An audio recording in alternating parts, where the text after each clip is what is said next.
Olá, gente. Boa noite. Chegando aqui para mais uma live daqui da Trinicap, para que a gente possa falar sobre as contratações de entidade do terceiro setor. Oi, Dani. Meu amigo Igor, meu amigo Flávio Reis. Vocês que estão entrando aí, sejam bem-vindos. Como eu ia dizendo aqui para poder começar, nós vamos falar hoje na nossa live sobre as contratações de entidades do terceiro setor, né, durante esse período de pandemia. As organizações sociais. Nós vamos tratar sobre esse tema, já que está sendo bastante utilizado contratações com organizações sociais. Já não é de agora, mas já era uma das alternativas, né, nas contratações pela administração pública na área de saúde.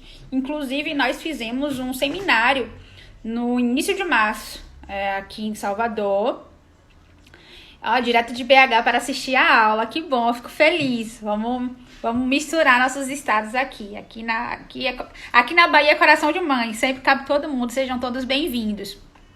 Então, como eu ia falando, nós fizemos um seminário dia 2 e 3 de março desse ano, justamente sobre esse tema, as contratações de entidade do terceiro setor, porque a gente entende que é uma das justificativas e uma das soluções bastante orientadas, né, por órgãos de controle, por os doutrinadores, pelos pesquisadores da área, como uma das soluções, né, que a gente pode utilizar para poder ajudar a área da saúde, né, seja ela estadual, federal ou municipal. Então, todos sejam bem-vindos. Vou saudar aqui meus amigos que estão entrando, aqueles que não são amigos ainda e que serão com certeza. A gente está aqui, digo que eu comecei a fazer a live para poder trazer informação aqui na página do Trinicap, né, para poder estar em contato com os alunos, levando informação, mas é um momento que a gente tem para acabar se confraternizando. A ideia também está sendo essa. Então, sejam todos bem-vindos. Professor Orlando, que está sempre nos acompanhando. O professor Antônio França já está conectado, então daqui a pouco eu convido ele. Daniela, Ricardo Ruas, meu amigo lá de Porto Seguro, contador forte. E aí, Darlan, Mili, Dr. Matheus, meu amigo, seja bem-vindo. Andréia, todos vocês sejam muito bem-vindos. Eu tava escutando aqui um sertanejinho, um Jorge Mateus. Já escutei forró ao longo dessas lives. Todo dia, antes de começar as lives, eu fico escutando uma musiquinha aqui. É o único dia que eu posso parar pra ter um tempinho pra mim e um tempinho pra vocês. E aí eu boto uma musiquinha pra escutar antes da live. É o tempo que vocês vão entrando aí. Rita, minha amiga, te amo, viu? Seja bem-vinda. Eu sei que você é uma estudiosa sobre o tema, trabalha na área.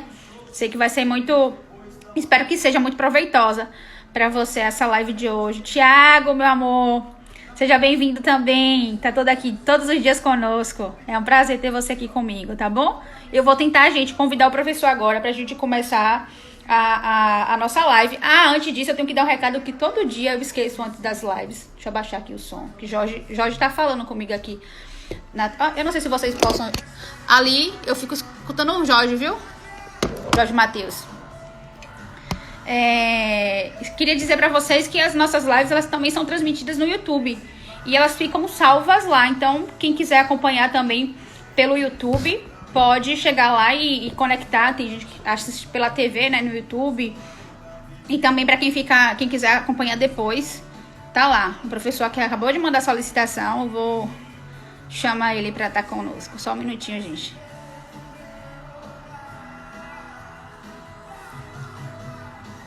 Eu sei de tudo que se passa nessa sua vida. Tô tentando aqui botar o professor.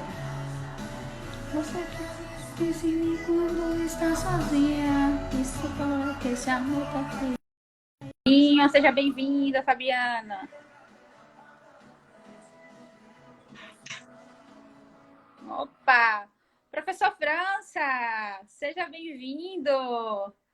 Saudações baianas e tricolores para você. Tudo bem, Marla? Tudo bom, professor. Queria começar agradecendo, né, por você ter aceitado o nosso convite para a gente falar por um tema que nós somos apaixonados, né?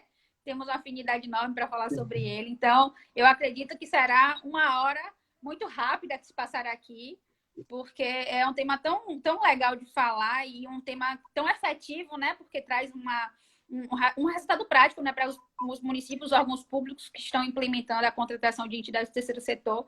Então, de fato, existe aqui uma contribuição prática, né, na vida de quem está executando aí as contratações, já que a grande maioria do nosso público aqui são servidores públicos municipais, então podem escutar a nossa live aqui e ter as ideias de implementar boas práticas aí nos seus municípios. Tem gente de estado também que eu já vi aqui, então queria te agradecer mais uma vez por ter aceitado o convite, por falar sobre esse tema, por contribuir de forma positiva aqui no estado da Bahia com essa temática, porque vou dizer sem reservas, porque fui sua aluna e não vi nenhum outro professor que tenha capacidade de falar tão bem sobre esse tema aqui no estado da Bahia, onde já, né, tive o prazer de ser sua aluna. Então, obrigado por ser contribuição.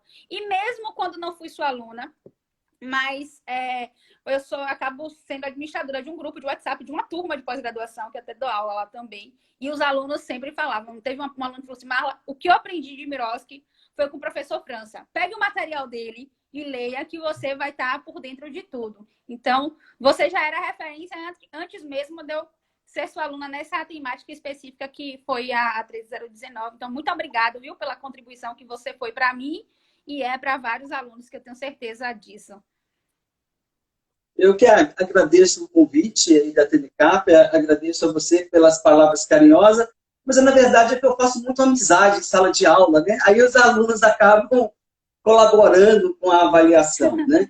Eu acabo aprendendo muito mais, né? A gente às vezes fica trabalhando a temática um pouco do ponto de vista do campo teórico, mas quando você vai para a sala de aula, que depara com as pessoas que estão lidando com isso no dia a dia, né, com a temática, eles trazem bastante caso prático que nos força a aprender até mais, né? Coisa que passa despercebida, que você não consegue aprender se você não estiver do lado de pessoas que têm uma vivência prática daquelas coisas, né? Então a gente fica muito no campo teórico.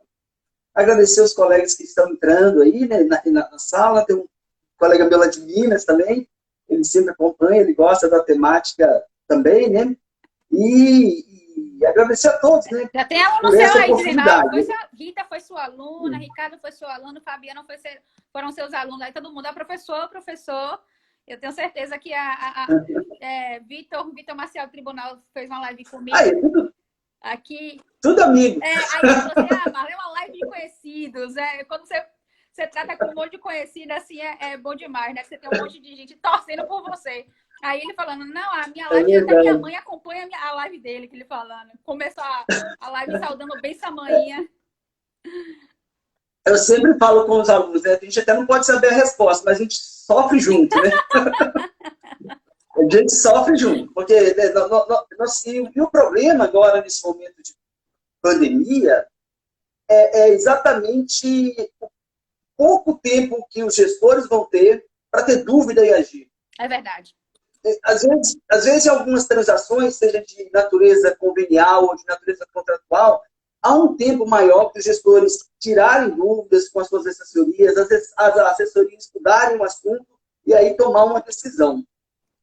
Mas no momento que a gente está, as decisões estão tomando muito rápido e muito corridas, né? Exato. E talvez não vai ter tempo para maturar. E a quantidade de normas legais e infralegais que está vindo, excepcionando o momento, acaba também, não vou dizer tumultuando, mas acaba gerando um ambiente de insegurança, né, para o gestor, que precisa tomar uma decisão naquele momento. Né? O gestor, às vezes, no dia a dia, ele já não tem tempo para ficar muito se debruçando sobre os institutos jurídicos. Né? Imagine num momento como esse, que ele tem que tomar a decisão da noite para o dia. Né? Então, acho que a contribuição que a gente pode dar, talvez, é colocar alguns conceitos, algum entendimento que nós temos, para ele poder tentar trilhar um caminho mais seguro, né, neste momento, que a gente espera que passe rápido, né? Eu gosto das lives, mas eu gosto da sala de aula. É verdade. Não, nós também estamos morrendo de saudade de fazer os cursos lá na TreineCap, receber nossos alunos. Afinal, assim, aqui na Bahia a gente tem um calor que a gente precisa abraçar, precisa beijar, precisa cumprimentar, né? é importante que a gente Uhum. volte logo a esse momento aí de poder se confraternizar e estar junto. Professor, aproveitando o que você falou aí sobre a questão do número de instrumentos legais que a gente tem para fazer essas contratações com as entidades do terceiro setor, eu queria que você fizesse só uma abordagem rápida, né, até porque o tempo da gente é curto, sobre quais são os instrumentos possíveis, né, quais são as formas de contratação possíveis de entidade do terceiro setor, para a gente entrar já depois, nesse momento de pandemia, qual delas seria mais adequado utilizar na sua concepção. É claro que a gente pode fazer no sentido de otimizar o tempo, como você disse, que hoje a gente não tem mais tempo de pensar muito, né? O gestor precisa tomar decisões de contratação. Então, eu queria que você falasse um pouquinho sobre essas possíveis formas de contratação, né, das entidades desse setor, das organizações sociais, e depois eu queria que você desse sua opinião sobre, nesse tempo de Covid, qual desses instrumentos seria o mais adequado ou o mais célere para determinado tipo de objeto. Um minutinho, eu vou te pedir licença, porque pela segunda vez eu esqueci de ligar ar-condicionado e vou levantar aqui, mas você pode ir falando com o pessoal enquanto eu ligo aqui e volto. Tá bom. Bom, pessoal, vamos lá. Neste momento, o Estado ele vai se relacionar com a iniciativa privada, seja com fins lucrativos ou sem fins lucrativos, para resolver esse problema da pandemia, basicamente a partir de dois conjuntos de instrumentos, né? São os instrumentos de natureza contratual e os instrumentos de natureza convenial, né? Essa distinção, a gente tem que ter isso sempre na nossa cabeça, já nos ajuda bastante a resolver uma série de problemas, a entender a natureza jurídica da relação que você está entrando. Se é uma relação de contrato ou se é uma relação de natureza convenial. Por que eu preciso saber disso? Primeiro, porque se eu estou entrando numa relação de natureza convenial, nós não vamos estar trabalhando com licitação. O instrumento de escolha dos nossos parceiros nos instrumentos de natureza convenial, geralmente a gente faz um chamamento público. Os prazos, né? Às vezes, agora, por exemplo, você vai querer aditar alguns instrumentos, né? Aditar algum contrato. O contrato administrativo, a gente sabe que tem limite de aditamento, né? Chegando ali a 25%, ou no caso de reforma pode até chegar a 50%. Mas no caso de serviços, que é o caso, esses contratos têm um limite de aditamento. Esses contratos, mesmo de duração continuada, os contratos em si, eles têm limite de prazo. Né? Os contratos de duração continuada, por exemplo, duram em 60 meses. Quando você entra numa relação convenial, ou instrumento de natureza convenial, você vai ter uma flexibilidade muito maior, principalmente em termos de aditamento. Não existe limite para aditamento de instrumentos de natureza convenial. Uma parceria que você tem com a iniciativa privada, um contrato de gestão que você firmou com a organização social, né? Um convênio, esses instrumentos não têm limite de 20% de aditamento. Então, se você precisar de aditar mais serviços, desde que você não descaracterize o objeto, você não vai utilizar o limite. Né? Então, você tem que olhar pela natureza da sua relação, o prazo também. Esses prazos dessas parcerias são prazos mais duradouros. Eles não têm um limite de prazo rígido, um limite de prazo rígido, como tem os contratos. Você não tem valor de corte quando você vai fazer uma parceria com qualquer instrumento de natureza convenial. O valor que você tem, diferentemente de uma licitação, que você tem um valor de corte, a partir daquele valor, se a pessoa colocou a mais, você não pode contratar com ela. Quando você está num instrumento de natureza convenial, aquele valor ali é apenas uma referência. Devidamente justificado, o valor da parceria, do convênio ou do contrato de gestão, eles podem ser maior. Então, identificando a natureza jurídica, distinguindo o contrato, os instrumentos de natureza contratual e os instrumentos de natureza convenial, você vai ver que existe uma maior flexibilidade, tanto para aditamento de serviços, quanto para prazos e valores, né, dos instrumentos de natureza convenial. Agora, você não pode tomar um instrumento de natureza contratual, intitular ali convênio, parceria, contrato de gestão, e tratar ele como se fosse um instrumento de natureza convenial e utilizar as mesmas regras flexíveis. Primeiro que esses instrumentos de natureza convenial, né, inclusive do marco regulatório, eles são voltados para entidades privadas sem fins lucrativos. E segundo, e aí é o mais importante para você identificar características, para saber se está diante de uma relação de contrato ou diante de uma relação de natureza convenial, porque se é contrato, ou é licitação, ou é dispensa ou é inex. Não tem muito para onde correr, não, né? Mas se você, o que você tem que olhar é a natureza do interesse. Os interesses são recíprocos. Por exemplo, Santa Casa de Misericórdia, né? O município precisa de mais leitos.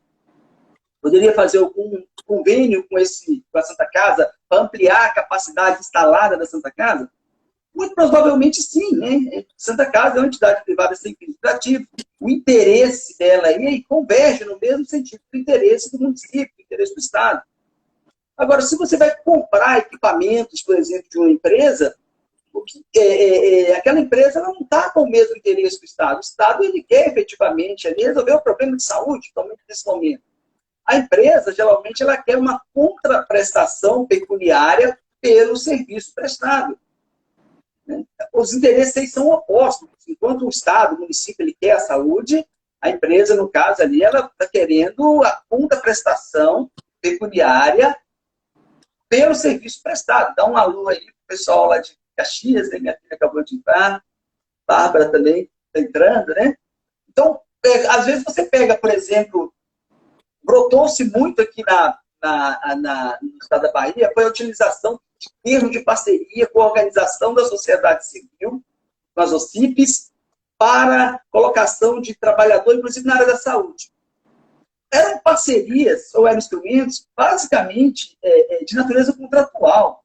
O que se queria ali, na realidade, o que a Organização da Sociedade Civil queria, era uma contraprestação pecuniária pelo serviço que estava sendo prestado, puramente aquilo. Então, não importa o nome, se era isso, se queria uma contraprestação pecuniária por um serviço que é prestado, vamos fazer o contrato, né? A não ser que seja caso de dispensa ou de inexigibilidade.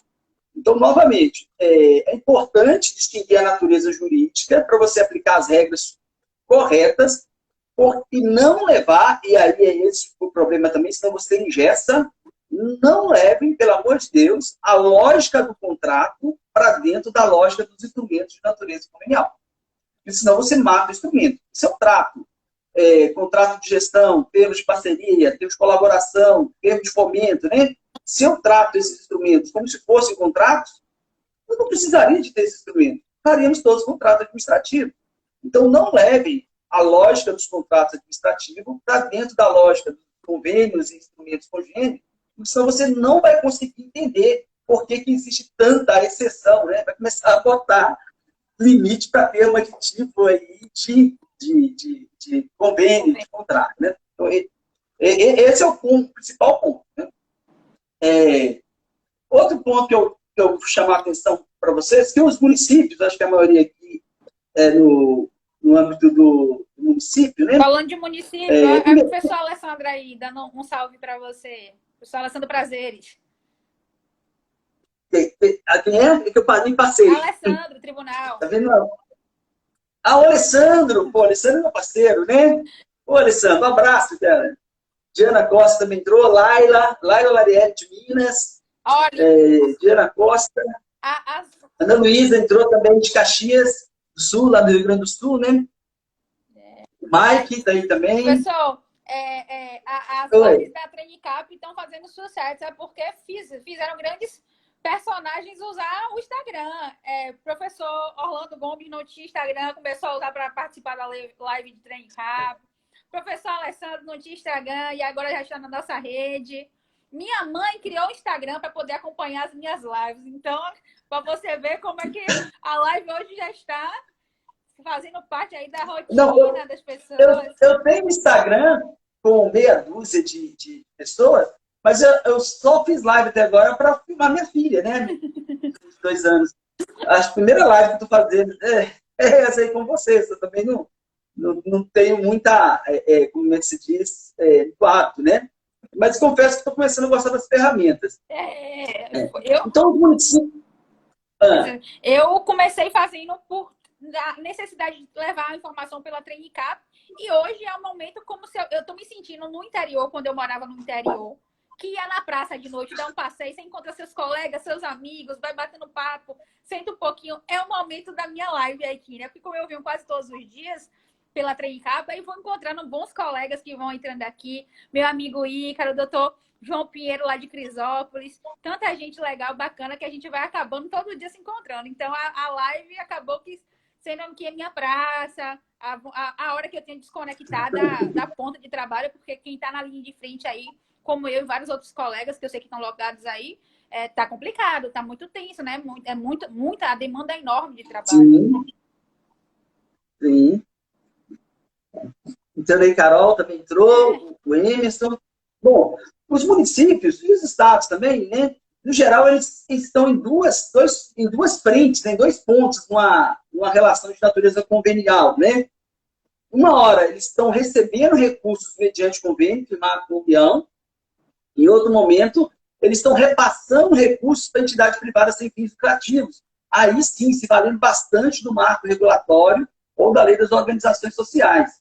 Também é importante saber disso, porque o governo federal, para transferir recursos mediante convênio para os municípios, tem norma própria. Agora, quando o município transfere recursos para entidades privadas sem fins lucrativos, né, você tem um marco regulatório, você tem a lei das organizações sociais de cada OS, tem outras também, e alguns entes federais, no caso de convênios com entidades privadas sem fins lucrativos na área da saúde, que é o único momento que cabe convênio hoje, só é possível utilizar a palavra convênio no âmbito não estou falando convênio na área tributária, não, mas na nossa área de transferência de recursos, só quando for entre entes federados ou quando for na área da saúde. Aí você pode utilizar convênio, né? Fora isso, você vai utilizar efetivamente para transferir recursos para entidade privada sem fins lucrativos, né? Vai utilizar o marco regulatório. O primeiro ponto que eu gostaria de chamar a atenção aqui para os municípios que estão gerindo recursos federais mediante convênio, né, firmado, convênio e contrato de repasse, né, são instrumentos que são firmados com o governo federal com base na portaria 424/2016. Ficar atento à portaria 134 de 30 de março de 2020, porque trouxe uma grande quantidade de flexibilização nesse momento de crise. Foi flexível. Aqui o município gerindo recursos. E depois ele vai ter que prestar contas disso para a União, né? E essa portaria flexibilizou bastante. Por exemplo, a portaria 134 de 30 de março de 2020. Tá? De agora, do período da pandemia, né? Ela foi editada agora já na pandemia. Na pandemia. A suspensão da contagem de prazos, né, enquanto perdurar os efeitos do decreto legislativo 6 de 20 de março de 2020, que decretou o estado de calamidade do governo federal. Né? Então, os prazos, a contagem de prazo de vencimento aí do convênio, prazo, prestação de contas, esses prazos estão suspensos. Mas o convênio ele segue na execução normalmente. Tá? Suspende o prazo, né? O prazo de encerramento final do convênio de contrato de repasse do governo federal estão suspensos, mas pode seguir na execução, dentro do que for possível, né? Porque várias atividades realmente estão paradas. Há também aí a prorrogação dos prazos para cumprimento de condição suspensiva. O que é isso? Muitos convênios de contratos de repasse são firmados com a União e eles ficam lá com uma cláusula suspensiva para apresentar, por exemplo, um projeto básico. Fica condicionado a validade desse convênio se apresentar, por exemplo, um projeto básico. Então, fica uma cláusula suspensiva. Dentro do convênio, tem um prazo que tem que ser apresentado, né? Cumprir essas condições suspensivas que estão lá no convênio. Esse prazo foi prorrogado por 240 dias. Então, os municípios também ganharam um fôlego aí para refazer projetos, né? Importante. A contrapartida financeira dos municípios, neste momento, que o município também ele tem que fazer contrapartida no prazo, no que foi aprazado no cronograma financeiro, que está lá no plano de trabalho. Esse prazo também, ele pode ser até o último mês de vigência do convênio do contrato de repasse. Então, a União ela acabou empurrando para frente o aporte de contrapartida do município. Isso vai dar um fôlego financeiro aí também para o município, né? rearranjar um pouco suas finanças. Outra questão é quanto à liberação de parcela dos recursos. A liberação da primeira parcela dos recursos, que é repassado mediante convênio, né? Vânia, que entrou também, né? Socorro também entrou. Maria, Lucimara. Isso aí, Professor, pessoal. essa portaria que você está se referindo agora, que saiu de 30 de março, é atinente aos convênios na área de saúde? É isso que você está falando? Todos os convênios firmados pela União. Entendi. Tá? Convênios e contratos de repasse firmados pela União. O marco regulatório, as operações firmadas pelo marco regulatório já é um pouco mais complicado. Depois eu volto aqui. Estou aproveitando a sua deixa. A União, ela utiliza também o marco regulatório quando é para repasse para entidades privadas sem fins lucrativos. Quando é entre entes federados ou na área da saúde, ela utiliza convênio ou contrato de repasse. O convênio ou o contrato de repasse, eles não têm uma norma legal, basicamente, tratando deles. Você tem lá o artigo 116 da 866, que é uma regra geral de convênio. No mais, no âmbito da União, por exemplo, a toda operacionalização, as exigências referentes a convênios, a maioria está lá na portaria 424, né? Exigência de a própria contrapartida, essa questão de um convênio com cláusula suspensiva, tudo isso está em portarias. Então, o governo tem uma flexibilidade para poder alterar, e altera com muita frequência essa portaria 424, né, que é a portaria geral do governo federal para transferência de recursos mediante convênios. No caso do marco regulatório, aí nós temos uma lei, aí já é mais engessada. Então, você alterar a lei mediante instrumento legal é mais complicado. Então, nesse caso, teria que olhar, no caso dos municípios, for dar uma certa flexibilização nesse momento, e se a relação estiver sendo regulada pelo marco regulatório, é importante olhar se, ao dar a flexibilização, não está ferindo aquilo que está lá no marco regulatório, para depois não ter um problema, né? Mas no caso da União, eu chamou a atenção também que a liberação das parcelas, por exemplo, a liberação da primeira parcela do convênio do município fica condicionado à aprovação. Derrubei aqui. Meu negocinho. A parcela do recurso. Hoje ela está condicionada à aprovação do processo licitatório pela União, ou pela Caixa, no caso do contrato de repasse. Né? Nesse caso, pode ser liberada a primeira parcela antes mesmo de aprovar, da União aprovar a licitação. Pode ser liberado para a primeira. As demais parcelas, convênio, ficam geralmente condicionadas a você comprovar que já executou 70% da parcela anterior. Isso também está sendo excepcionado. As visitas. Isso assim, bem surpreso para mim, porque meu pensamento, quando surgiu logo a questão da pandemia, eu fiquei imaginando de onde é que a União ia tirar recursos, né, para fazer frente às despesas de saúde. Imaginei, ela vai suspender todo e qualquer tipo de convênio, não vai liberar mais nada, vai paralisar com a liberação. Parece que está sendo o contrário, ela está flexibilizando formas de poder atuar. E eu acho que ele vai focar, porque se você ler no decreto, fala poderá. Eu acho que ele vai flexibilizar exatamente naqueles convênios que realmente tiver.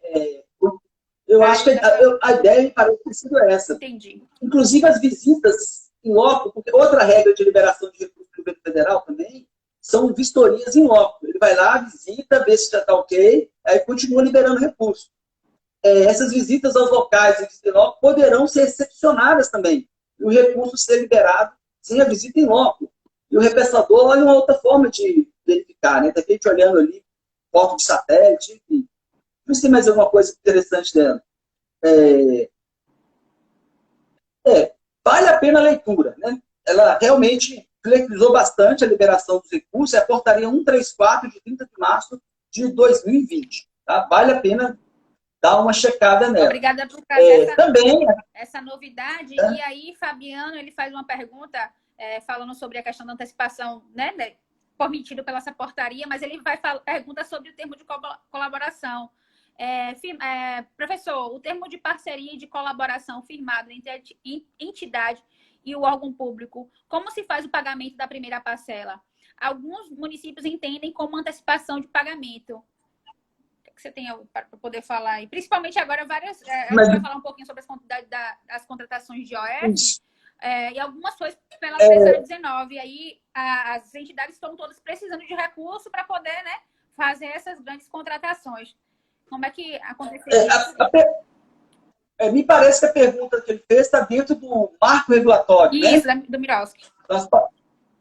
Dentro do Mirovski. Pois bem, o Mirovski ele surgiu exatamente para tentar uniformizar, né? Porque cada ente federado tinha norma de convênio para repassar recursos para entidades privadas sem fins lucrativos. Mas o Mirovski ele veio efetivamente dar uma uniformizada. O que ele está me perguntando, ele vai encontrar a resposta certinha lá no artigo 48 da Lei 13.019 de 2014, que fala da liberação dos recursos. Fala que os recursos vão ser liberados de acordo com o cronograma de desembolso. O marco regulatório, ele trouxe normas gerais de repasse de recursos. No caso do governo federal, por exemplo, ele aplica até a portaria 424, complementando o Mirovski. No governo da Bahia, você tem um decreto que regulamenta o Mirovski. Cada ente federado é livre. Cada ente federado que vai utilizar o Mirovski para poder fazer o repasse de recursos para entidades privadas, é livre para, sem afastar ou sem ofender o marco regulatório, por exemplo, repasse de recursos, sem eu ofender o artigo 48, regulamentar como é que vai ser feito o repasse. No caso do artigo 48, a lei é bem clara, fala que o recurso vai ser repassado de acordo com o cronograma de desembolso. Professor, aí pegando como exemplo a pergunta de Fabiano e já a resposta que você deu conforme a lei. Suponhamos que o cronograma de desembolso, no tempo de colaboração agora da época de pandemia, diga que o pagamento será no primeiro dia da execução do contrato. E aí eu estou já imaginando, porque assim, eu sei que muitas das organizações sociais, muitos contratos, termos de colaboração que estão sendo feitos nessa época, para vai adquirir insumos, né? A parte de álcool em gel, máscara, vários insumos necessários para a saúde, né? Fora para que as organizações vão utilizar na execução das atividades. Você acha que seria possível esse pagamento? Se isso seria considerado como antecipação de pagamento, a lei fala que é conforme com o cronograma de desembolso. Aí eu boto lá no cronograma que será no primeiro dia para inicialização do serviço. Vamos novamente. Suponhamos que agora ocorreu, né, que você precisou de demandar mais serviços dessa entidade privada sem fins lucrativos. Já tinha feito com ela parceria, precisa demandar mais serviços no âmbito daquele objeto. Isso vai ocorrer. Vai ocorrer na área da assistência, em albergues, enfim, né? São vários termos que vão ter um acréscimo substancial de serviço. Você pode ir lá, as partes, né, convenientes, né, elas podem ir ali e refazer o cronograma de desembolso. Não tem problema. Você pode repactuar suas metas. Desde que eu não altere o objeto, né, o objeto é aquele mesmo, eu posso acrescentar serviço, eu posso rever o cronograma de desembolso, eu fixo ali as metas, deixo isso tudo muito claro. Exatamente quando eu falo com os colegas não levarem a lógica do contrato para dentro da lógica dos instrumentos conveniais, é exatamente porque existe essa flexibilidade maior dentro do instrumento de natureza convenial. Você vai lá e refaz o cronograma de desembolso. Se você previu verba antecipada, né, vou passar a primeira parcela antecipada e a segunda eu passo quando ele prestar conta. É uma sistemática que vocês vão fazer. O que a lei faz, por exemplo, da prestação de conta, é fala, tem que prestar contas em 90 dias de cada ano. Isso aí a lei trouxe. Mas dentro disso, você pode regulamentar e tem que regulamentar. Existem muitos aspectos operacionais da Lei 13.019 de 2014 que tem que ser regulamentado levando em conta a realidade de cada ente federado. Né? Não dá para o governo federal engessar, e nem pode, né? Em matéria de contratações, licitações, só existe normas gerais que tem que respeitar.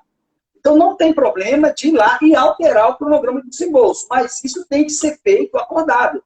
Assim como o município, por exemplo, quando está com dificuldade no cronograma de desembolso dele, está descasado do cronograma físico, e ele que está recebendo recursos da União, ele pode propor para a União, não, vamos alterar o nosso cronograma de desenvolvimento. Está totalmente descasado com a execução. Aí a União vai analisar os dois parceiros que são responsáveis, interesse recíproco, responsáveis ali pelo objeto, vão chegar no acordo, tá? Então, é de acordo com o cronograma de desembolso, só que não é engessado. Se houver necessidade de adequação do cronograma de desembolso, faz. A União, por exemplo, é uma das regras na repasse de convênio da União, quando dentro do convênio está contemplada a elaboração também do projeto básico de uma obra, a primeira parcela é antecipada. Né? A primeira parcela antecipada e as demais vai ali. Então, é só observar o cronograma de desembolso. Por que é bom observar? É que a gente não está com muito tempo. Né? O cronograma de desembolso, o plano de trabalho, em qualquer instrumento desse, é o que vai nortear os órgãos de controle. E que vai nortear também as responsabilidades. Depois vocês entram no marco regulatório, você vê que atraso de repasse de recursos para a entidade privada sem fins lucrativos não pode transferir para ela responsabilidade por pagamento de despesa que deveria correr por conta daqueles recursos que deveriam ser repassados naquele prazo. Né? Então, é importante, respondendo o colega de forma mais objetiva, é efetivamente observar o cronograma de desembolso. E, senhores, não ferindo a norma, o marco regulatório, os entes federados têm, sim, que regulamentar os aspectos operacionais. Né? Ainda dentro do marco regulatório, não sei se tem mais alguma pergunta, né? Não, de marco não. Isso. Não, né? Mas ainda dentro do marco regulatório, já a gente chega lá no contrato de gestão, né?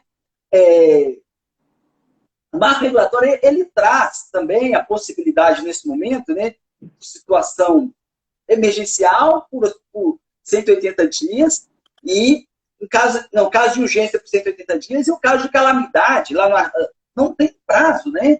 Se você for olhar lá e vai ser esse o caso. Para você contratar a OSC, a Organização da Sociedade Civil, pelo marco regulatório, você tem que fazer o chamamento público. Não é licitação, não, né? É chamamento público. Novamente, não vamos trazer para dentro aqui do marco da relação convenial institutos de contrato, né? Mas tem lá um caso de dispensa desse chamamento, que é o caso de...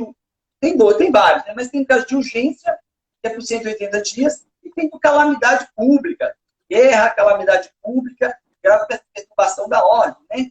Nesse caso, nós estamos vivendo situação de calamidade pública, nem fica restrita ao prazo de 180 dias. No caso de urgência, sim, mas calamidade, não, né? E o que eu queria chamar a atenção é que o fato de você utilizar a dispensa do chamamento público para poder fazer uma parceria, não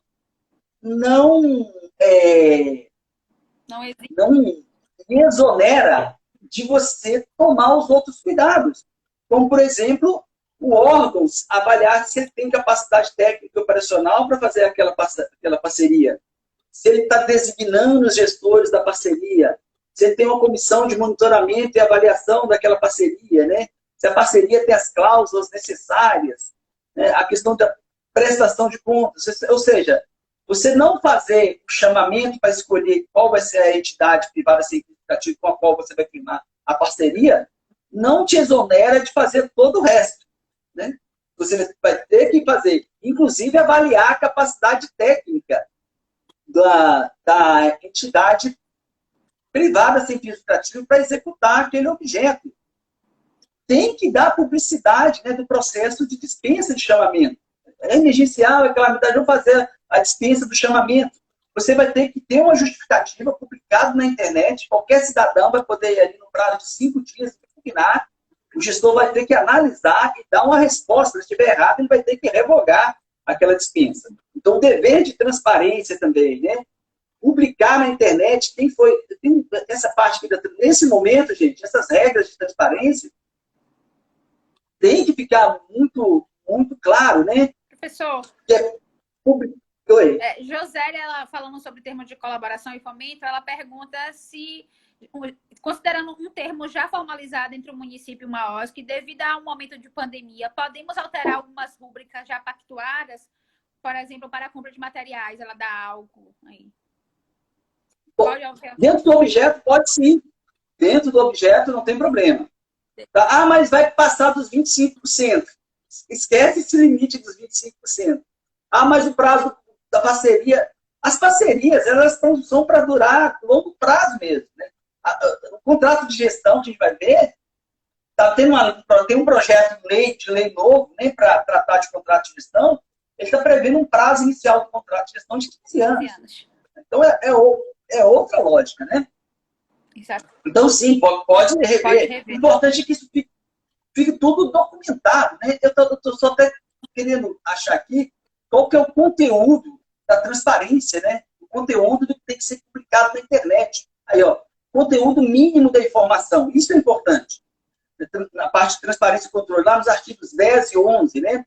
Tem que botar a data da assinatura e identificação do instrumento da parceria e do órgão da administração responsável, nome da organização social, descrição do objeto da parceria, valor da parceria e valores liberados, situação da prestação de contas, né? Então, você tem um rol ali no artigo 10, no artigo 11, de dever de um conteúdo mínimo de informação que tem que ficar disponível para o cidadão.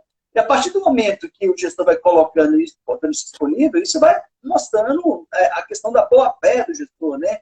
O zelo que ele tem para com a coisa pública. Se quiser ir lá na internet e olhar, pode olhar, né?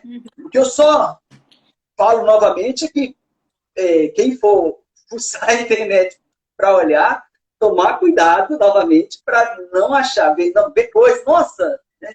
Alterou muito aqui, começar a achar que pegar 866 que é aplicar ali, né? Aí acaba atrasando muito, né? Fazer o controle também tem que ter um pouco de cuidado. Né? Pessoal, já que nós falamos agora do Emiros, que talvez seja um dos maiores instrumentos legais para tratar sobre a quantidade hoje, né? Deveria ser, né? Foi criado para isso o marco regulatório pela Lei 3019. Queria que você falasse um pouquinho sobre o contrato de gestão, para que assim que você terminar, você possa exprimir sua opinião sobre se a gente tem em vista essas leis especiais nesse período de pandemia, devemos utilizá-las, inclusive que você já acabou de citar aí que a Lei 13019 traz uma possibilidade de contratação tanto por emergência como por calamidade pública, ou se a gente deve utilizar a 13979, né, que é a lei da pandemia, né, a lei do Covid. Você sabe que eu tenho dois queridinhos, né, no âmbito da prestação de serviço. No âmbito de uma relação convenial de prestação de serviço, eu gosto de contrato de gestão.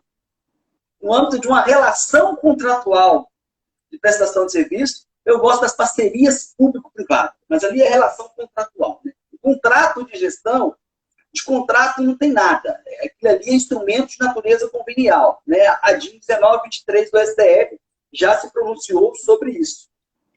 Se for falar assim, eu vou fazer um contrato de gestão aqui em situação emergencial para poder resolver esses problemas aqui de pandemia. Eu acho que o tempo é curto para você conseguir fazer um contrato de gestão com uma organização social. Mas eu quero contratar aquela entidade privada sem fins lucrativos ali. Ela é uma organização social, ela tem capacidade instalada para prestar serviço, ela está até ociosa, né? Ela gerencia um hospital e tem leitos ali, eu preciso daquele serviço, né? Me dê, papai, como é que eu faço? Né? Talvez seja essa as nossas dúvidas e as confusões. Primeiro, uma coisa é um contrato de gestão que eu faço com uma entidade privada qualificada como uma organização social. Isso é demorado, isso não é fácil de fazer. Mas quando é bem feito, os resultados são fantásticos. Outra coisa é um contrato de prestação de serviços que eu celebro com uma entidade privada sem fins lucrativos, que por acaso também foi qualificado como organização social. Entendi. Mas esses contratos que eu estou fazendo, seja com base na Lei 13979, recente, ou com base no artigo 24, situação emergencial, ou a outra lá, isso é contrato de prestação de serviço. Né? Contrato administrativo. Contrato administrativo. Por que eu vou utilizar... Olha como é que é a lógica. Por que eu utilizaria uma lei para tratar de dispensa de licitação para fazer contrato de gestão, se aquilo ali não é contrato? É convênio. Entendi. Tá vendo? Eu utilizo dispensa de contratação, dispensa de licitação de contratação. Eu vou fazer contratos administrativos, seja de prestação de serviço, de obra, mas é contrato. Por que surge essa dúvida, né, esse problema? E por que não daria muito tempo, né, a não ser que a pessoa seja extremamente organizada para ficar fazendo os contratos de gestão? Primeiro, para fazer um contrato de gestão, cada ente federado tem que ter uma lei de publicização. É uma lei que regulamenta o município, tá? Os vereadores vão estar autorizando o município a ceder bens, colocar na mão da entidade privada significativa, bens móveis e imóveis, dinheiro e pessoas, que envolve cessão de pessoal também.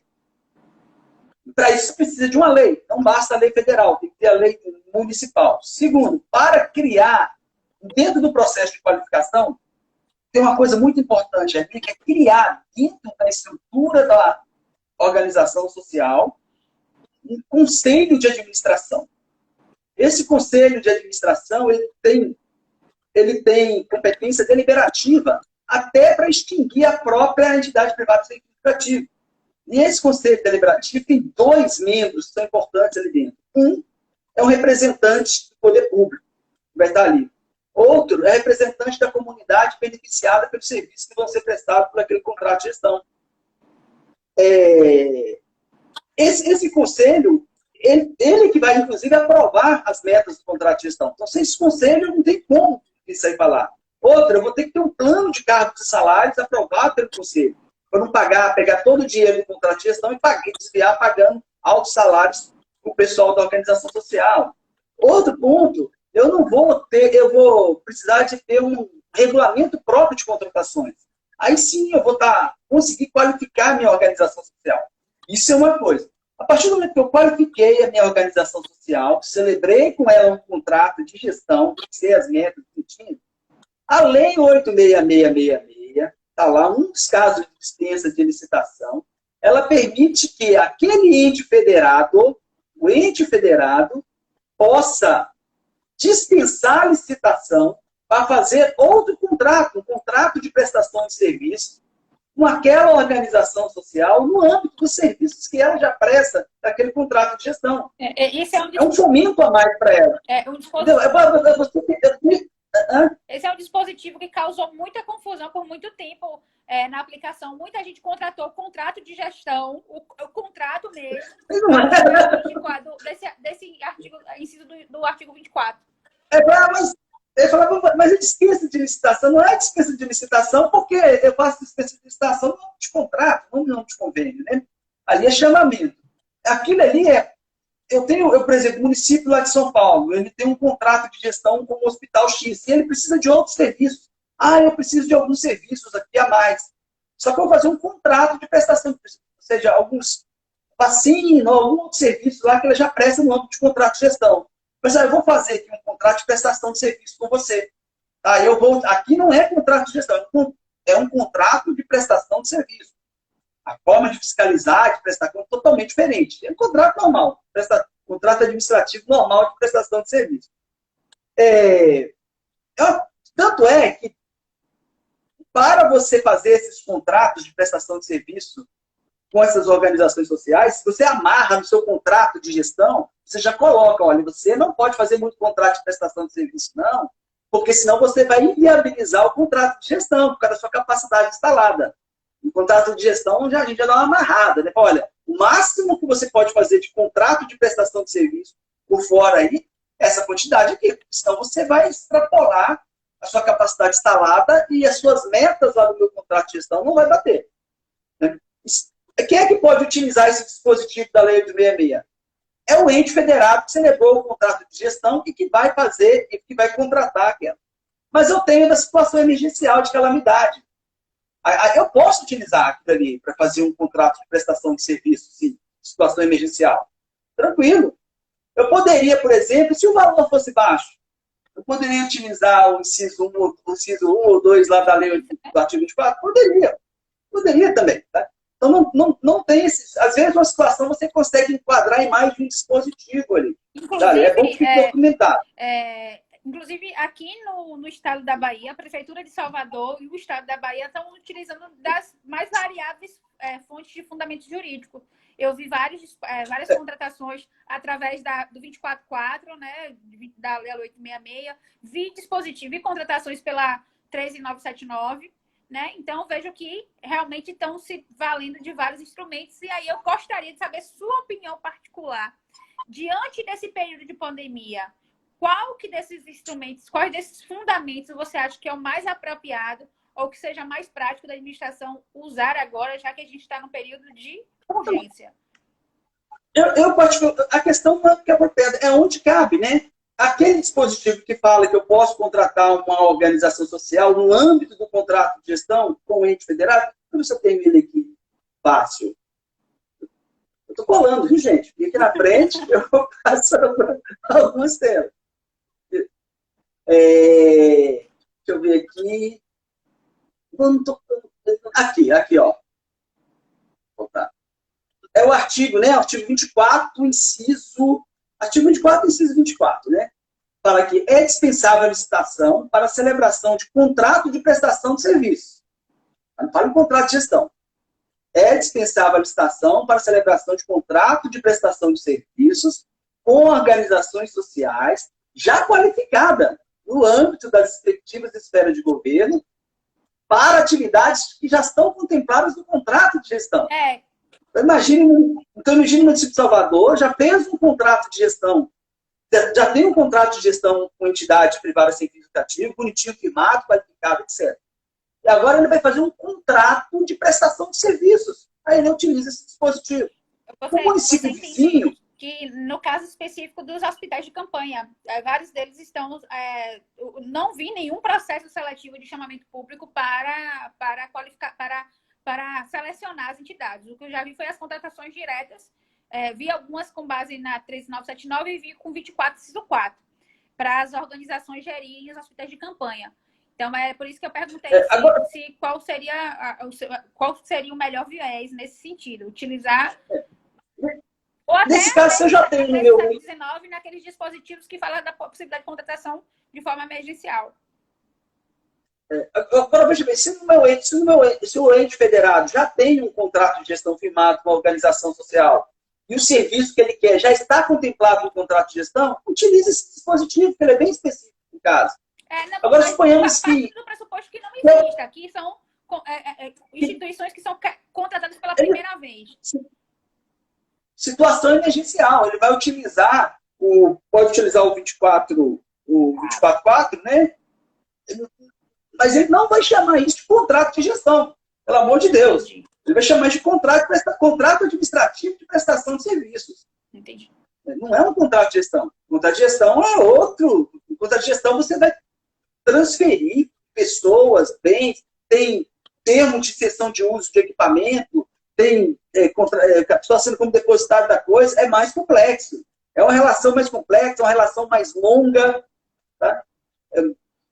Mais duradoura, diferente desse contrato de prestação de serviço. Tem uma pergunta de AV, não sei qual o que significa, mas Conceição, o nome dela, se é possível efetuar aditamento ao contrato de gestão por prazo determinado apenas pelo período que durar a pandemia.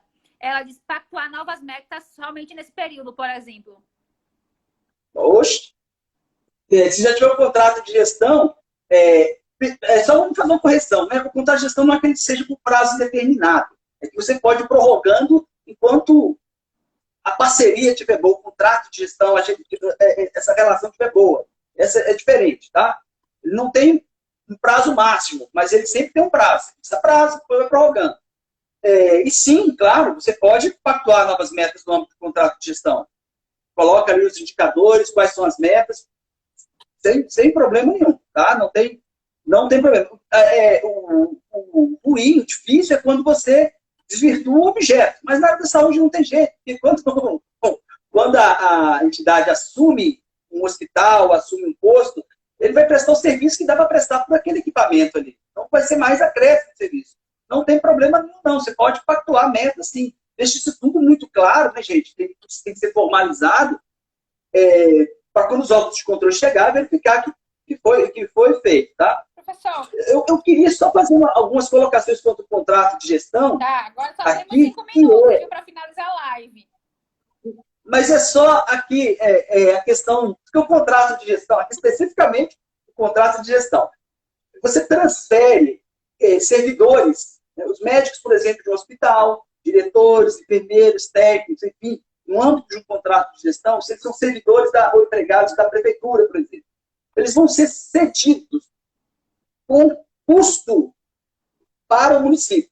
Né? Cessão, mas quem vai pagar, continuar pagando salário, é o município.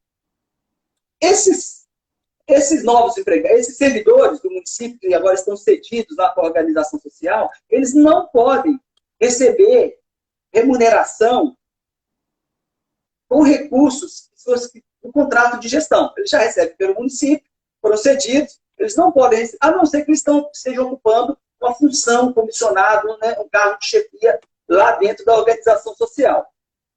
No entanto, gente, não há dúvida de que o aumento de serviço dessa turma aí é exponencial agora. O STF ele já se pronunciou sobre isso, a de 1923. Então, olha, ele não pode receber recursos, receber a mais, a não ser se preocupando um cargo de comissão, a mais do que ele já está recebendo, porque ele já recebe pelo município. Então, ele não pode ser remunerado com os recursos do contrato de gestão. Mas nada impede que a organização social o remunere a mais com recursos próprios.